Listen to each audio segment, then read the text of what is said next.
ministro. Yo creo que una forma de responder de manera concreta a esto es mostrarles, compartirles los componentes del curso que muestran, digamos, qué es eso que llamamos herramientas. Entonces, aquí se puede ver, por ejemplo, herramientas de deliberación ética asociadas a la sensibilidad. Los sentimientos morales, por ejemplo. Los sentimientos morales es algo que tenemos a mano, es algo que experimentamos todos y cualquier persona, desde niños hasta adultos, pueden fácilmente identificar cuando sienten miedo, cuando sienten rabia, cuando sienten resentimiento, y a partir de esa identificación de sentimientos uno puede hacer un ejercicio de deliberación ética preguntándose a qué corresponde ese sentimiento y si ese sentimiento se puede justificar o no. No voy a entrar en detalle en cada uno de ellos, pero estos mecanismos de, por ejemplo, muchos recursos de la psicología, como la identificación de mecanismos de desentendimiento moral, la identificación de sesgos y prejuicios, lo que llamamos pruebas del sentido común, son cosas muy de bolsillo, como las llamo yo, que se pueden utilizar de manera práctica en el contexto de un salón de clase. Simplemente formularse una pregunta como: ¿usted se sentiría bien de mirarse al espejo después de haber tomado esa decisión? Esa es una pregunta muy poderosa que uno puede usar en el contexto de cualquier disciplina cuando está presentando una situación difícil y plantea cómo tomar una decisión y plantea una posibilidad de evaluación de esa decisión, por ejemplo, haciéndose esa pregunta. Pero por otro lado están las herramientas propiamente, las que llamo propiamente de la deliberación ética, que serían las asociadas a las teorías éticas. Nosotros hemos tratado de aterrizar esas teorías en test que nos permiten convertir en una pregunta una forma de evaluar una decisión a partir de la ética deontológica o la ética utilitarista o la ética de la virtud. Esos son ejemplos, digamos, de a qué llamamos herramientas y cómo hemos convertido la teoría en algo práctico y que se puede usar en el contexto del salón de clase. No sé si con eso respondo la pregunta.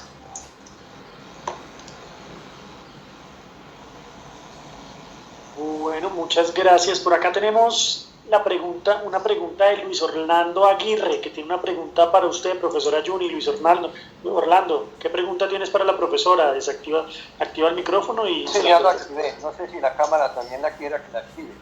Pero tengo dos preocupaciones. Primero, ¿cómo se mide el impacto ético en el desarrollo profesional? Usted hablaba de cuatro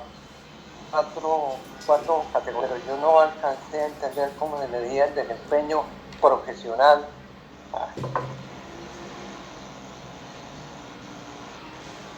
Me desconecté. ¿Me está escuchando? Sí, ahora estoy escuchando. Es que el teléfono. ¿Cómo se mide el desempeño profesional desde el punto de vista de lo ético? Esa es una inquietud.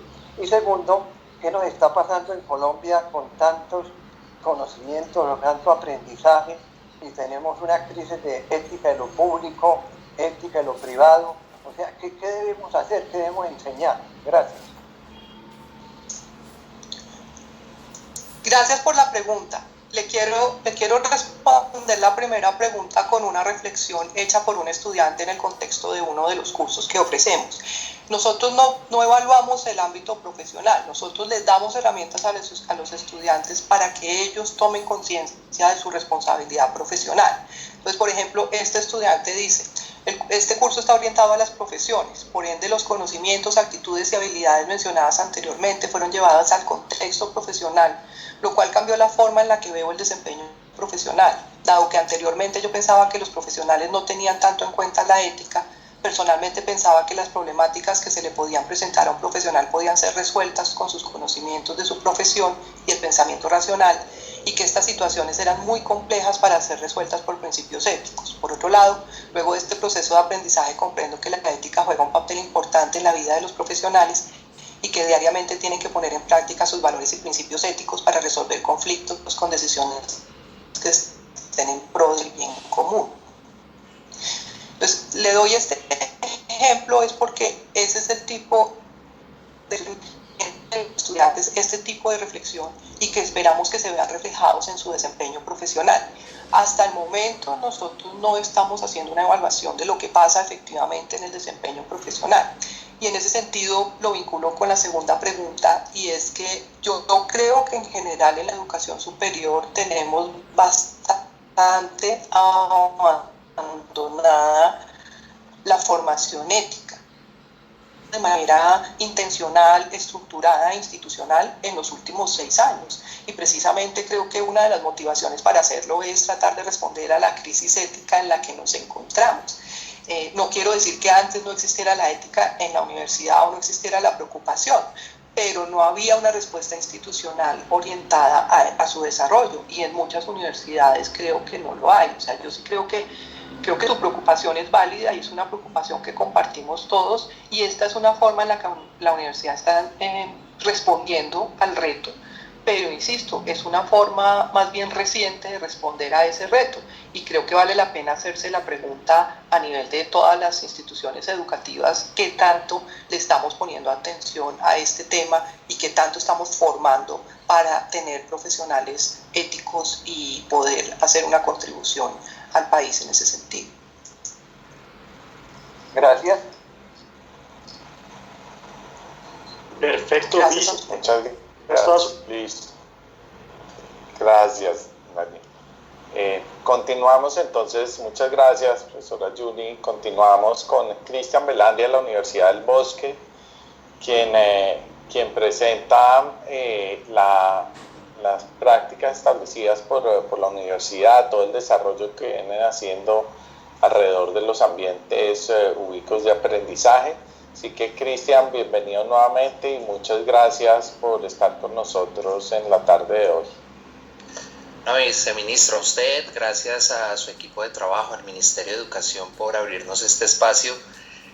Digamos que de hecho parte de nuestro trabajo como docentes e investigadores ha sido reconocer e identificar todas esas prácticas innovadoras, esas prácticas que transforman realidades. Así que pues estar en este espacio es muy grato para nosotros como Universidad del Bosque, de manera que le agradecemos mucho. Este trabajo se titula La investigación formativa a través de la sistematización de experiencias en ambientes U-Learning. Digamos que este trabajo nace de cierto deseo, llamaría Freire, de cierta inconformidad, pero sobre todo de manera genuina, de cierta intención de potenciar las prácticas investigativas en estos maestros de base, en estos maestros de formación. Consideramos que allí es donde nosotros tenemos una oportunidad de actuar muy interesante, y hemos venido trabajando en esto, en potenciar las prácticas investigativas en los docentes en formación. De esta manera, entonces, nuestro contexto son todos aquellos programas de licenciatura en educación infantil. Hemos iniciado por esta parte, sobre todo con la intención que la investigación formativa se convierta en algo, llamémoslo algo natural a la labor del docente, algo invisible en el proceso, en el proceder, pero visible en los resultados y en las transformaciones que genera llevar a cabo procesos de investigación en el sector de la educación. Entonces, digamos que como base, nuestro objetivo fundamental, la meta que nos trazamos y que todavía estamos trabajando, por supuesto, en ello, es incorporar la investigación como parte de la labor del maestro en formación. Este elemento, digamos que está muy sintonizado con las prácticas y las experiencias que hemos escuchado de mis compañeros antecesores, porque relaciona trabajo en campo, consideraciones éticas, y creo que aporta mucho también a este escenario. De esta manera, digamos que para cumplir este objetivo, que como lo ven es bastante pretencioso en algún momento, lo hemos pensado, pero nos hemos venido aproximando, existen una cantidad de elementos que digamos que ponen atención para digamos que lograr alcanzar esta meta o aproximarnos de alguna manera. Y voy a nombrar dos. El primero, por supuesto, está ligado a definitivamente algo que todos los docentes digamos que nos replanteamos cada vez que pensamos en una sociedad sostenible en el tiempo, una sociedad que permita dinamizar los procesos, hacerlos mejores. En este caso, nos hemos planteado cómo establecer un diálogo entre esas teorías, entre esos conceptos, y llevarlas a la realidad. Creo que esto lo vivimos mucho de nosotros en la labor docente, en la labor académica. Y otro que es muy, digamos, un elemento que llama mucho la atención es la divulgación y la producción de conocimiento de todos aquellos docentes que viven día a día experiencias absolutamente maravillosas. Miren, nosotros, y lo iniciaba contándoles esto, que nosotros hemos identificado unas experiencias a nivel rural, a nivel urbano, en contextos hospitalarios donde la parte pedagógica ha incursionado en territorio, y muchas veces estas experiencias, digámoslo, se pierden de alguna otra manera en la experiencia de quienes la viven. Entonces, otro de los pilares fundamentales de este trabajo ha sido la divulgación de conocimiento de esa experiencia. Por supuesto, con una, llamémoslo, rigurosidad académica, una sistematicidad en los procesos. Entonces, pues de esta manera digamos que estamos muy sintonizados con lo propuesto en el foro, aprendizajes significativos para la vida como principio orientador del quehacer educativo. Creo que si nosotros potenciamos desde los maestros en formación la investigación formativa y la articulamos con la práctica pedagógica, creo que haríamos un aporte grande al sector educativo.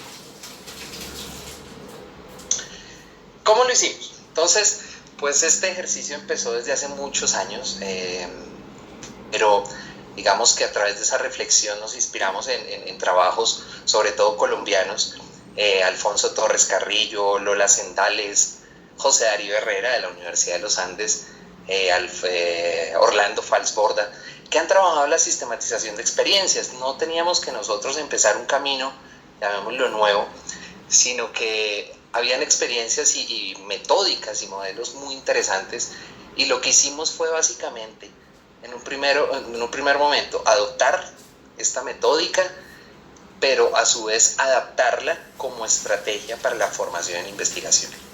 Sin embargo, cuando empezamos a hacer todo este proceso, hacer un pilotaje de cómo, digamos, empezar a implementar la sistematización de experiencias en la investigación formativa, pues digamos que encontramos diferentes dificultades.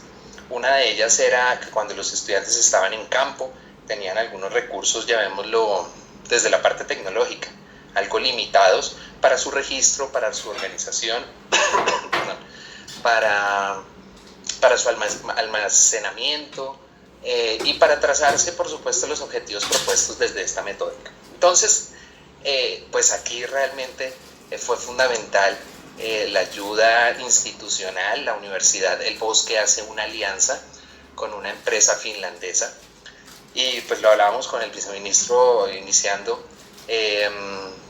Esta empresa nos ha compartido una serie de tecnologías que como base tiene la georreferenciación, para nosotros, digamos, tomar como epicentro ese contexto de trabajo en campo, en territorio, y poder potenciar la investigación en ese contexto.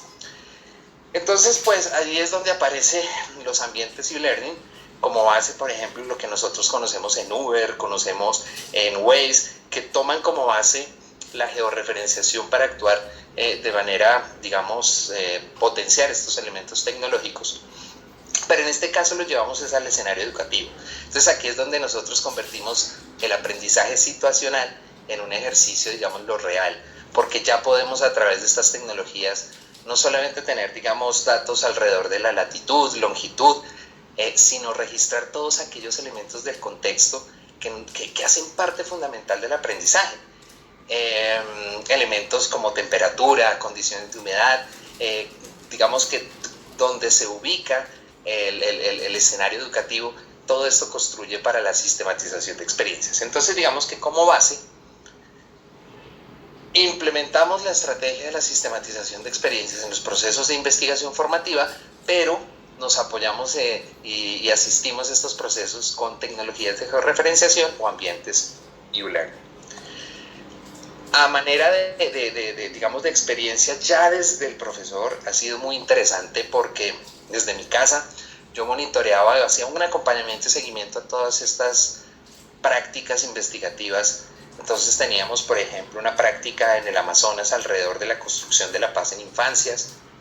Teníamos una experiencia en La Peña, Cundinamarca, alrededor de la alianza familia-escuela en ruralidad. La Calera, Chía, teníamos alrededor de los factores asociados a la deserción en Bogotá, pero digamos que yo tenía la posibilidad de monitorear cada uno de estos espacios donde ellas estaban, y me refiero a ellas porque eran en la gran mayoría mujeres, todas eran mujeres en este caso las que participaron en este proceso, y se pudo hacer el acompañamiento y seguimiento de estos procesos de sistematización de experiencias a través de este uso de tecnologías. Irme directamente pues a los resultados, más allá de darles cifras y contarles, creo que me gustaría compartirles lo siguiente. Algo que nosotros pudimos observar fue que incorporar la sistematización de experiencias a los procesos de investigación formativa nos aproxima a convertir la investigación como una estrategia de investigación-servicio.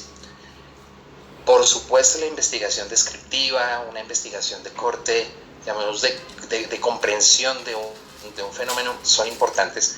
Sin embargo, en este caso, el sistematizar experiencias en la investigación formativa trasciende un poco y la investigación se convierte en una investigación al servicio de la comunidad, bueno, al servicio del contexto también. Otra de las cosas que quisiera compartirles es que, digamos que logramos persuadir a los estudiantes que lo que hacen en investigación es valioso. Muchas veces los trabajos de grado se quedan olvidados en la biblioteca, no son consultados con frecuencia, sin embargo, digamos que esto podría llegar a ser un elemento desmotivador para el proceso de investigación. Cuando persuadimos a los estudiantes que lo que hacen en investigación es valioso, pues creo que digamos que transforma ese escenario formativo de los maestros. Y en esa línea, quienes han participado en este proceso de investigación formativa a través de la sistematización de experiencias han desarrollado productos de nuevo conocimiento. En este momento tenemos 8 libros publicados por estudiantes de pregrado, justamente en esa sintonía de no dejar perder esa experiencia, obviamente con un proceso riguroso de investigación. Por otro lado, creo que es importante hablar de los ambientes e-learning, porque esta tecnología nos ha permitido a nosotros como Universidad del Bosque ser pioneros. Trabajar con este tipo de herramientas ha sido realmente, llamémoslo, ha generado un impacto grande a nivel institucional. Podría decirles que el 98% de los profesores de la Facultad de Educación han incluido en sus sílabos, incluido en sus actividades este tipo de herramientas, porque potencia, pero sobre todo creo que a nivel institucional ha habido realmente ha llamado mucho la atención y ha apoyado mucho los procesos formativos. Y por último, quería compartirles que hicimos parte, a partir de estas experiencias, de la construcción de políticas, de los lineamientos de política para la formación en investigación e investigación formativa. Y una de las, digamos, de los grandes aportes a este escenario es que convertimos y propusimos la sistematización de experiencias como una modalidad de trabajo de grado. Ya cuando vemos que existen diferentes posibilidades y se es un poquito flexible con todo este tipo de trabajos, ya empezamos a reorientar esta cultura de investigación como parte de la labor del docente. Esto es lo que tenía pues preparado para ustedes. Mi nombre es Cristian Velandia y pues mi correo, si en algún momento podemos seguir tejiendo conocimientos alrededor de este tipo de experiencias. Muchas gracias, Cristian. Para colocar todos estos mensajes utilizo un software libre, le hacemos aquí la cuñita, se llama OBS, y nos permite básicamente, digamos que colocar como capas. En este caso estoy colocando la presentación al frente de la cámara y he colocado la presentación en fondo verde, y entonces él borra el fondo verde, me pone a mí en la cámara y deja, digamos, los mensajes. Para manejar esta herramienta hay una cantidad de tutoriales en YouTube. Esperamos que sea pues pertinente para los compañeros profesores. Bien, respecto a la siguiente pregunta, viceministro, miren que los ambientes e-learning llevan realmente mucho tiempo en nuestro contexto. Lo nombraba, las herramientas de georreferenciación las utilizan las grandes compañías como Rappi, Uber, Waze. Todas estas, digamos, herramientas ya están, digamos, diseñadas. En este caso, nuestra universidad ha hecho una alianza con una empresa finlandesa y la plataforma es realmente muy cómoda de manejar. Cuando se utiliza, digamos, para la georreferenciación, se configura un mapa. En el mapa uno coloca básicamente, digamos, puntos, así como en Google Maps, y en ese punto donde los estudiantes deben ir, se activan digamos, los ejercicios, se activan todos aquellos recursos para que el estudiante, a partir de ese contexto, pues pueda llevar a cabo los ejercicios. Hemos publicado diferentes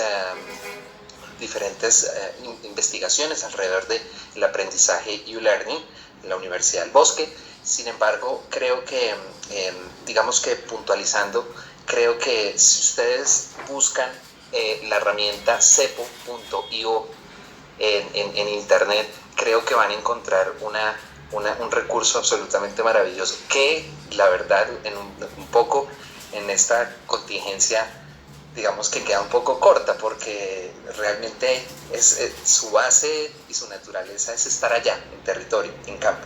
Entonces, digamos que de esta manera la información está en la red, y con este tipo de herramientas creo que pueden potenciar bastante los contextos académicos y educativos.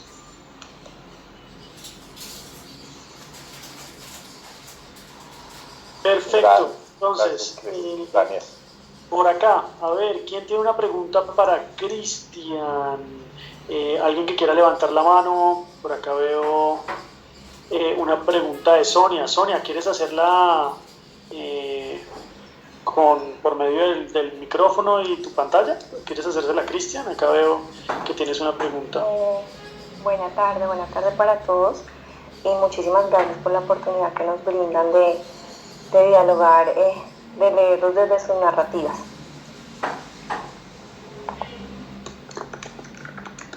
Bueno, mi pregunta es pues a nivel general, ¿no? Con lo que ustedes ya hicieron la exposición, es ¿cuál es la apuesta a la educación superior para el desarrollo humano en el contexto de pandemia? Muchas gracias.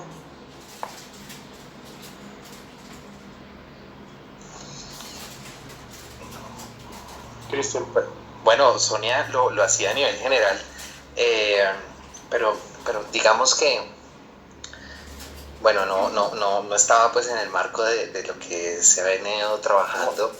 Sin embargo, creo que hablar de un solo desafío, un solo reto, son bastantes. Miren, por ejemplo, yo me he enfrentado muchísimo a un reto, y es los procesos de evaluación. Los procesos de evaluación creo que en este tipo de condiciones nos ponen unos grandes retos. El simple hecho de, por ejemplo, llamar a lista en estos contextos no es tan fácil.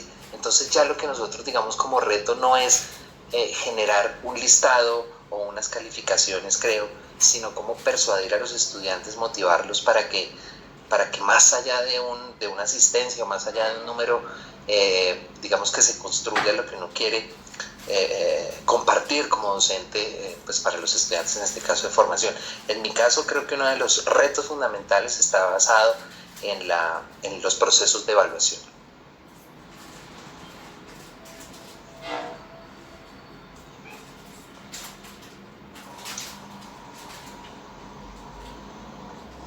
Daniel, creo que muchas gracias, nuevamente, Daniel. Creo que para este siguiente segmento nos vas a llevar a través de la plataforma Menti para que las personas que nos acompañan tengan un poquito más de interacción con las preguntas y nuestros panelistas para hacer los comentarios, ¿correcto?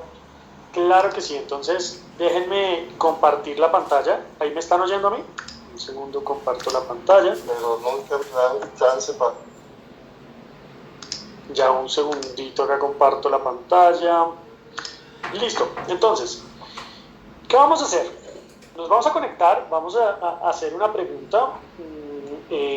Nos han contado 3 maravillosas experiencias y buenas prácticas desde diferentes puntos de vista. La Universidad de la Utopía nos contó sobre cómo es ese trabajo con todos los temas rurales. nos contaron un poquito también de la Universidad de los Andes, todo ese enfoque de ética. Y ahorita lo que queremos hacer es hacer una pregunta de selección múltiple, un poquito para medir la temperatura, para empezar a identificar esas conclusiones y como reflexiones que empiezan a salir. Entonces yo les voy a pedir que utilicemos la misma herramienta que utilizamos al inicio del foro, al final del foro esta mañana, y que nos metamos en www.menti.com y existen varias formas. Se pueden meter por su celular o abrir una ventana adicional en su explorador. Adicionalmente también pueden coger su celular, poner la cámara y apuntar la cámara al código de barras y van a ver que les va a salir una opción de una ventana que se les va a desplegar. Hay diferentes opciones. Entonces yo les voy a pedir que nos metamos. ¿Qué es lo que nos va a pedir Menti? Cuando estemos en Menti va a salir una pantalla como esta que está saliendo a la izquierda y nos va a pedir un código y vamos a meter el código 1671735. 1671735. ¿Y qué es lo que va a salir en ese código? Nos vamos a hacer una pregunta y es: ¿qué aspectos pueden interferir en la implementación de una buena práctica para favorecer los resultados de aprendizaje? ¿Qué aspectos pueden interferir en la implementación de una buena práctica para favorecer los resultados de aprendizaje? Existen 4 alternativas. La primera alternativa es: ¿será que entre esos aspectos está normativos, políticas o lineamientos institucionales? El segundo es asimilar el cambio en la gestión curricular por parte de los docentes. O el tercero, posibilidad es asimilar el cambio en los procesos de evaluaciones de aprendizaje por parte de los estudiantes. Y el cuarto es barreras administrativas. Entonces, porfa, entremos a www.menti.com, ponemos este código y empezamos a ver qué opciones empieza la gente a identificar.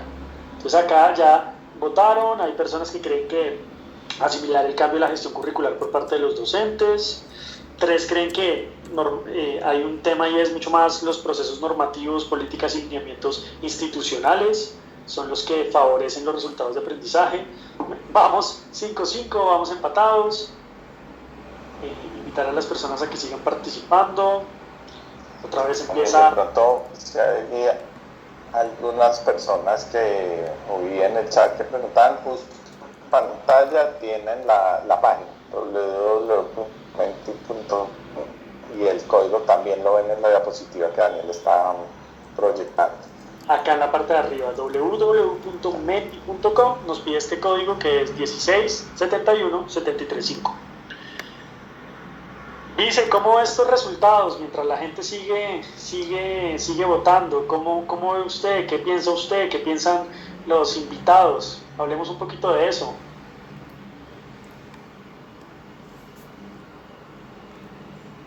Ese micrófono está en silencio.